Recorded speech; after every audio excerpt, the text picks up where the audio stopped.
Olá pessoal, esta é a primeira aula do nosso curso de melhoramento de plantas.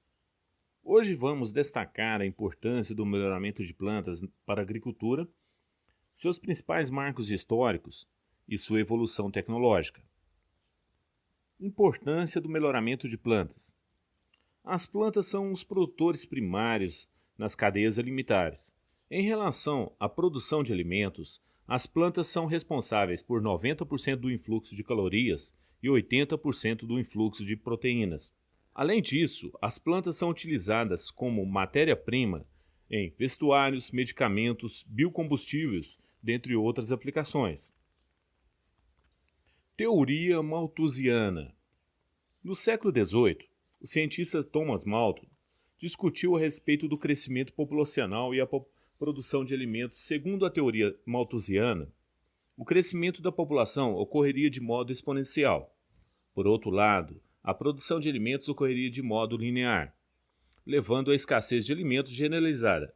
Entretanto, o modelo de Malthus não se confirmou porque não previa o grande desenvolvimento tecnológico que ocorreria a partir do século XVIII e XIX, quando se iniciou a Revolução Industrial.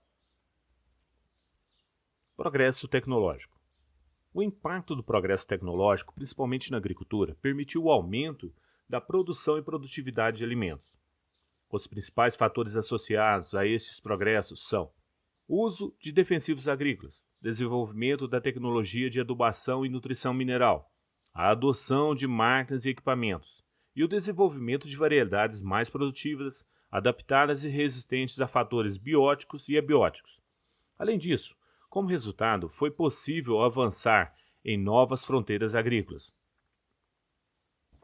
Crescimento futuro. Atualmente, com o contínuo crescimento populacional, o desafio da produção de alimentos permanece. Além disso, o maior acesso a bens de consumo aumenta a demanda por alimentos e seus derivados. Outros desafios a serem destacados são as mudanças climáticas, a limitação de insumos e recursos naturais e áreas para a produção de forma sustentável. Estima-se que o crescimento da produtividade deverá ocorrer a maiores taxas do que as apresentadas atualmente para manter a oferta de alimentos em níveis seguros. Revolução Verde. Um dos principais marcos históricos que permitem explicar a contribuição do melhoramento de plantas no aumento da produtividade é a Revolução Verde. Iniciada na década de 60 do século passado, foi desenvolvida por Norman Borlaug, ganhador do Prêmio Nobel da Paz em 1970.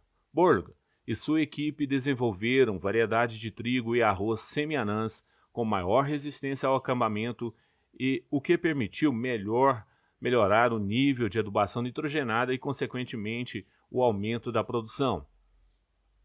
Vigor híbrido ou heterose. Outro grande marco para o aumento da produção de alimentos foi a descoberta do vigor híbrido ou heterose, por George H. Shaw, em 1908. A heterose permitiu o desenvolvimento de variedades híbridas que apresentam produção superior às variedades de polinização aberta. Este aspecto revolucionou principalmente a cultura do milho. A heterose, por ser explicada conforme a fórmula apresentada, a heterose quantifica o desempenho da geração F1 híbrida em relação ao desempenho médio das linhagens parentais. Biotecnologia. De forma mais recente e cercada de polêmicas, o emprego da biotecnologia tem revolucionado o melhoramento de plantas. O desenvolvimento de variedades transgênicas tem possibilitado novas práticas agrícolas.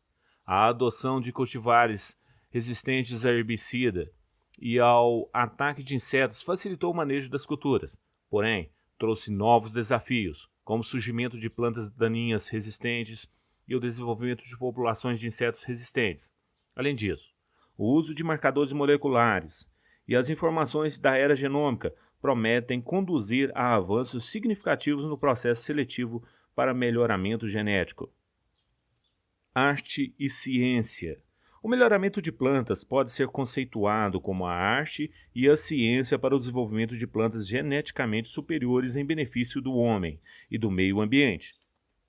Pode ser considerado arte, pois o melhoramento de plantas surge junto com a agricultura há cerca de 10 mil anos atrás. A domesticação de plantas e animais foi realizada de forma empírica, sem uma base científica, através da seleção visual dos melhores tipos, que atendiam às necessidades humanas. A partir de 1900, com a redescoberta do trabalho de Mendel, inicia a fase científica do melhoramento de plantas. O desenvolvimento de métodos experimentais e da estatística, principalmente com as contribuições de Ronnie Fish, a partir de 1920, revolucionaram os métodos de melhoramento. Objetivos do melhoramento. Dentre os principais objetivos do melhoramento de plantas, destacam-se a obtenção de cultivares com maior potencial produtivo e adaptadas ao ambiente, maior estabilidade de produção frente aos fatores abióticos, resistência a pragas e doenças e a maior qualidade nutricional dos alimentos. É isso, pessoal. Na próxima aula vamos discutir modos de reprodução e a evolução das espécies cultivadas. Até lá!